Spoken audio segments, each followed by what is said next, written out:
Hello everyone, welcome back to my channel. आज मैं explain करने वाली हूँ शो मी द घोस्ट। ये एक कोरियन मूवी है, तो चलो बिना देरी करे शुरू करते हैं। मूवी के स्टार्टिंग में हम देखते हैं बाहर काफ़ी तेज़ बारिश हो रही होती है और एक लड़की अपने हाथ में अपने सैंडल लिए जा रही होती है। इसके बाद सीन शिफ्ट होता है और हम देखते हैं कि एक सीवी स्टोर के अंदर लड़का काम कर रहा होता है। तभी उसकी नज़र पड़ती है वहाँ बैठे एक बूढ़े आदमी पर। वो उनके पास जाके पूछता है कि आपको कुछ चाहिए क्या, मगर वो उसकी आंखें देखकर डर जाता है। तभी सीवी स्टोर की लाइट झपझप करनी स्टार्ट कर देती है और पीछे से एंट्री होती है इस ड्रामे की फीमेल लीड की, जिसका नाम है येजी। येजी चिल्ला चिल्ला के अपने दोस्त होदो को बुला रही होती है, क्योंकि येजी आज फिर से ड्रिंक करके आई होती है। येजी के ड्रिंक करने के पीछे कारण होता है इसका दोबारा से इंटरव्यू के अंदर फेल हो जाना। ये देखकर होदो से बोलता है कि कोई बात नहीं, ऐसा तो होता रहता है, तुम नेक्स्ट टाइम ट्राई कर लेना, कोई बड़ी बात थोड़ी है।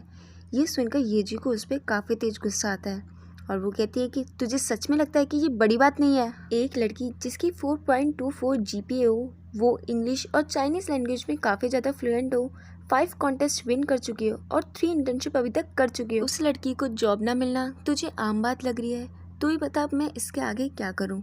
और अचानक से उसकी कॉलर पकड़ के बोलती है कि तू मुझे मेरे पैसे वापस लौटा। होदो से पूछता है कि कौन से पैसे। वो बोलती है कि मुझे मेरे $15,000 दे जो मैंने तुझे उधार पे दिए थे। होदो बोलता है कि उन पैसों से तो मैंने अपना नया घर ले लिया। ये सुन के ये जी काफ़ी ज़्यादा सैड हो जाती है, क्योंकि ये पैसे उसने अपने स्टॉक्स को बेचकर लिए थे और अब जो उसके पास बचे हुए स्टॉक्स हैं उनकी प्राइस काफ़ी ज़्यादा लो हो गई है, तो अब वो उन्हें चाह कर भी नहीं बेच सकती। इसके बाद हमें मॉर्निंग का सीन दिखाया जाता है, जहां हम देखते हैं ये जी होदो के घर पे होती है और उठते के साथ ही वो होदो का सारा घर चेक करने लग जाती है और होदो काफ़ी खुशी खुशी उसे अपना घर दिखाता है। कहता है कि देखा तूने, इतने कम दाम में मुझे फुली फर्निश्ड घर मिल गया है और ये देख, ये है मेरा रूम जिसमें मेरे पास एक रूममेट भी है जिसका नाम है चार्ल्स। है ना कितना क्यूट। मगर येची को ये घर अभी भी काफ़ी ज़्यादा अजीब लग रहा होता है। तभी वो विंडो ओपन करके सामने झांकती है और वो देखती है कि बाहर उनका पड़ोसी खड़ा है। पड़ोसी येची को देखकर काफ़ी ज़्यादा डर जाता है। पड़ोसी उनसे पूछता है क्या तुम दोनों अभी अभी शादी करके यहाँ पे शिफ्ट हुए हो, तो येची मना कर देती है। तो वो बोलता है कि फिर तो पक्का तुम दोनों सिबलिंग्स होंगे। ये सुन के येची उसके मुँह पे ही खिड़की बंद कर देती है और बाद में टुकुर टुकुर अपने आप को कांच में ही निहारे जा रही होती है और होदो से पूछती है कि तेरी और मेरी शक्ल किस एंगल से एक जैसी लगती है। तो होदो बोलता है कि हाँ मुझे पता है, तुम मुझसे ज़्यादा क्यूट है। बाद में ये जी होदो से पूछती है कि इतना बड़ा घर उन्होंने इतने कम पैसों में तुम्हें कैसे दे दिया। तो होदो बोलता है कि इसके लिए तुम्हें बार्गेनिंग करनी आनी चाहिए और मैं इन चीज़ों में माहिर हूँ, जिसके लिए तुम्हें सबसे पहले सामने वाले की साइकोलॉजी को समझना चाहिए और जैसे ही तुम्हें उसकी साइकोलॉजी समझ में आ जाए तो तुम्हें अपने शब्दों के जालों में उसे फंसा लेना चाहिए। मगर रियलिटी के अंदर तो होदो ऑनर से काफ़ी ज़्यादा रिक्वेस्ट कर रहा होता है। तो ये जी बोलती है कि तू मान या ना मान, मगर इस घर में पक्का कुछ ना कुछ तो गड़बड़ है।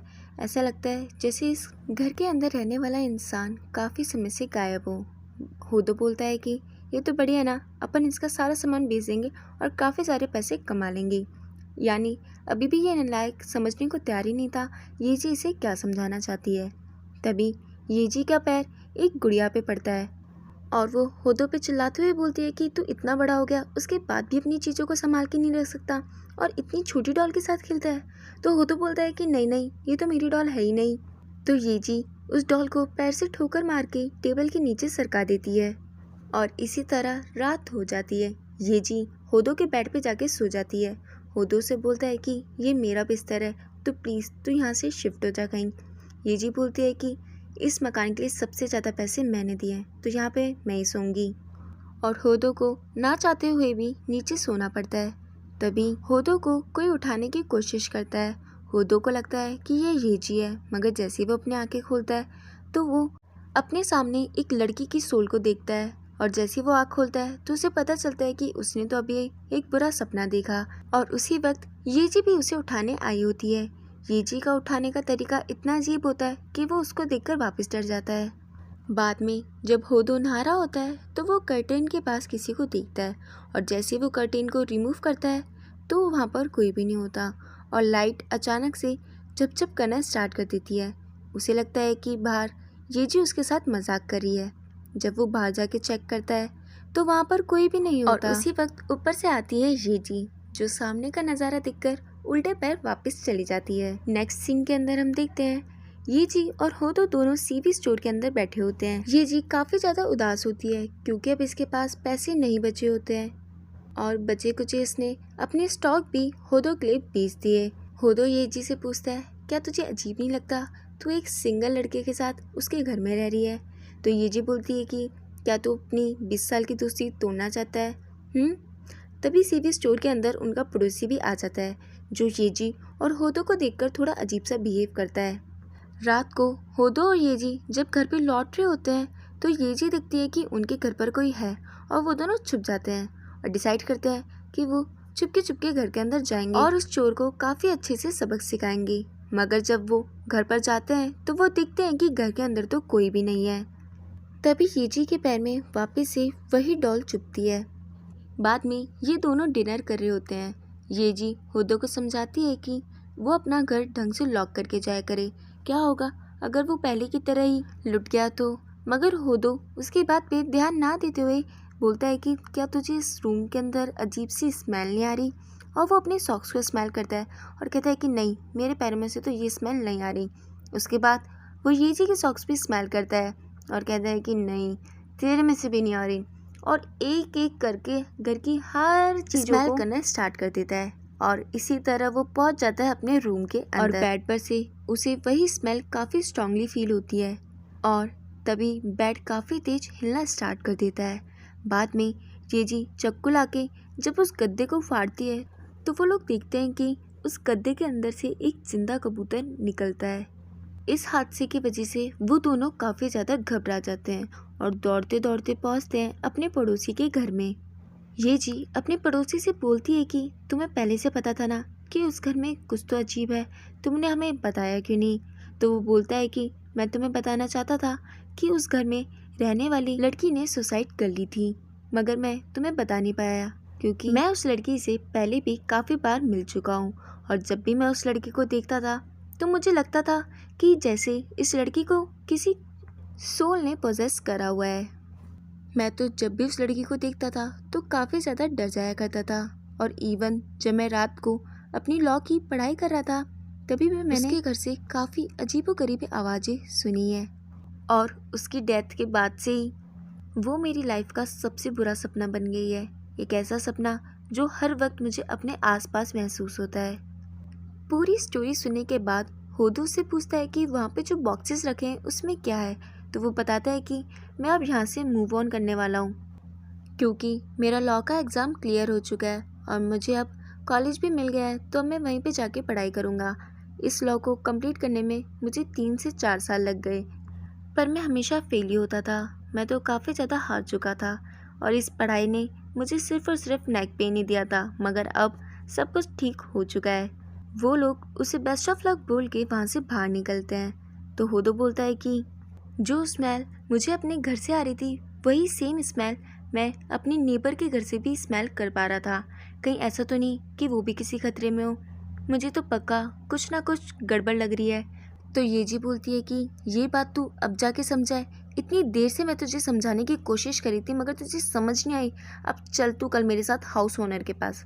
और वो दोनों पहुंच जाते हैं हाउस ओनर के पास और उनसे अपने पैसे वापस मांगते हैं, मगर हाउस ओनर उन्हें दिखाता है कि इस पे साफ साफ टर्म एंड कंडीशन लिखी हुई है जिसमें लिखा होता है कि इस घर के अंदर पहले एक लड़की ने सुसाइड करा हुआ था और अगर वो लोग इस रीज़न की वजह से घर छोड़ना चाहते हैं तो उन्हें इसके 10 गुने पैसे देने पड़ेंगे, जिसकी वजह से ये लोग ये घर भी नहीं छोड़ सकते थे। इसके बाद ये जी होदो पे काफ़ी ज़्यादा गुस्सा करती है और कहती है कि तू 1 साल का एग्रीमेंट भी तो साइन कर सकता था, मगर नहीं, तुझे तो 3 साल का एग्रीमेंट साइन करना था। और थोड़ी देर बाद दोनों एक दूसरे को मनाने लगते हैं ये कह के कि अपन ने अभी तक ज़्यादा कुछ गलत तो देखा ही नहीं है, वैसे भी कितने सारे लोग हैं जो सुसाइड करते हैं, इसका मतलब ये थोड़ी है उन सब की आत्मा इधर उधर भटकती रहेगी। चलो अपन घर चलते हैं। और दोनों काफ़ी हिम्मत करके घर पे आते हैं, मगर वापस से वो उस लड़की की सोल देख के भग जाते हैं। अब इन दोनों की ऐसी हालत देख के उनके पीछे बैठे अंकल को भी उन पे काफ़ी ज़्यादा तरस आ रहा होता है। ये जी बाद में डिसाइड करती है कि अब ये लोग इस घर को किराए पे बेच देंगे। नेक्स्ट डे इनका घर देखने एक कपल आए हुए होते हैं, तभी वहाँ पे अर्थक्वेक आना स्टार्ट हो जाता है और टेबल्स इधर से उधर होनी स्टार्ट होती हैं। मगर ये सब कुछ वो सोली कर रही होती है, जिसकी वजह से वो लोग डर के वहाँ से चले जाते हैं। अब ये इन लोगों का डेली रूटीन बन जाता है। डेली घर देखने कोई ना कोई आया होता है और वो सोल उनको किसी ना किसी तरीके से डरा के उल्टे पैर वापस भेज देती है। अब ये लोग डिसाइड करते हैं कि इन्हें भूत भगाने के लिए एक एक्सपर्ट की ज़रूरत है, जिसके लिए ये लोग इंटरनेट पे काफ़ी सारे लोगों को सर्च करते हैं। मगर वो सभी लोग काफ़ी ज़्यादा चार्ज कर रहे होते हैं, जिसकी वजह से वो उन्हें हायर नहीं कर सकते थे, क्योंकि सारे पैसे तो होदो पहले ही उड़ा चुका है। इसलिए ये जी डिसाइड करती है कि अब ये लोग घर में ही सस्ते तरीके से भूत को भगाएंगे, जिसके लिए ये लोग अलग अलग चीज़ें ढूंढने स्टार्ट कर देते हैं, जैसे लकड़ी की तलवार, चेजिंग बेल्स, जो भूतों को अपनी तरफ आकर्षित करती है। मगर ये सब भी काफ़ी ज़्यादा एक्सपेंसिव होती हैं, इसलिए वो लोग डिसाइड करते हैं कि वो लोग रेड बीन्स और सॉल्ट डालकर ही भूत को यहाँ से भगाएंगे। और दोनों ही अपने अपने काम में लग जाते हैं। घर के कोने कोने में वो लोग रेड बीन्स और सॉल्ट डालते हैं और फिर रात में हम देखते हैं कि एक एक करके सारे रेड बीन्स इकट्ठे हो रहे हैं और वो सारे रेड बीन्स जाकर येजी और होदो को मार रहे हैं। ये सब देख के येजी और होदो की तो काफ़ी भयंकर वाली फट लेती है।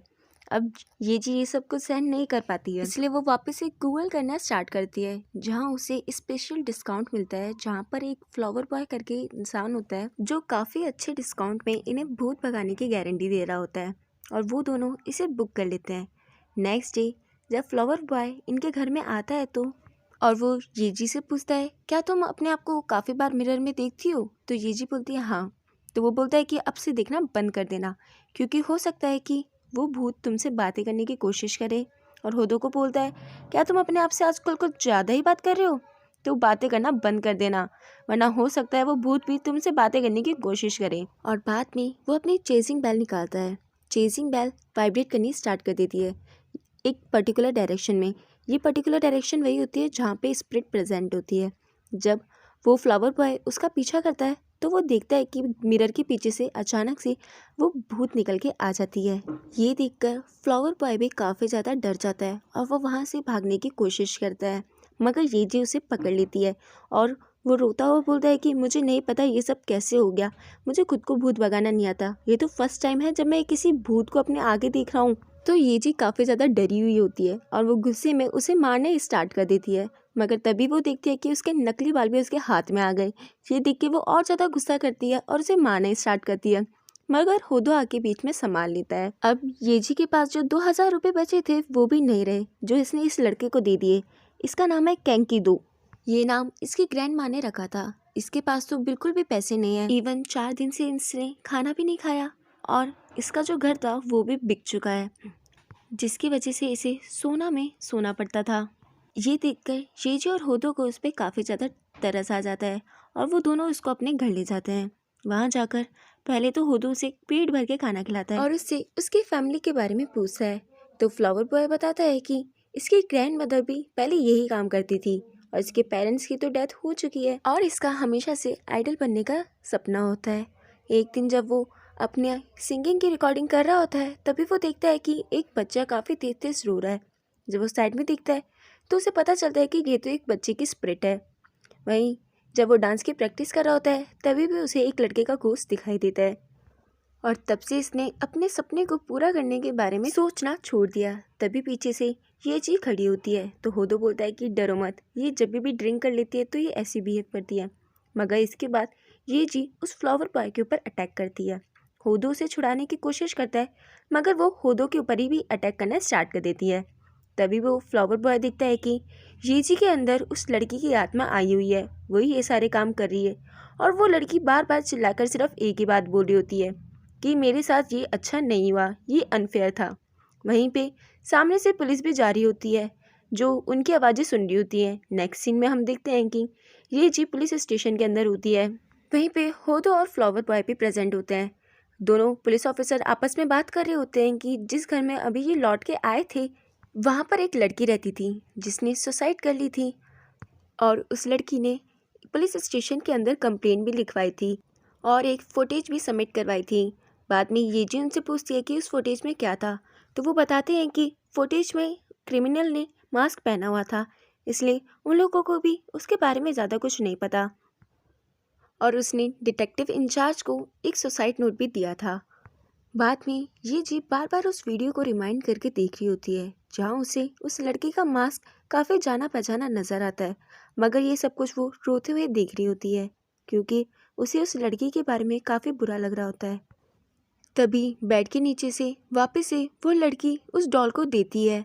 जब फ्लावर बॉय उस डॉल को उठाता है तो वो कहता है कि इसके आंखों में तो कैमरा लगा हुआ है, यानी पक्का इस कैमरे के अंदर कुछ ना कुछ तो रिकॉर्ड हुआ ही होगा।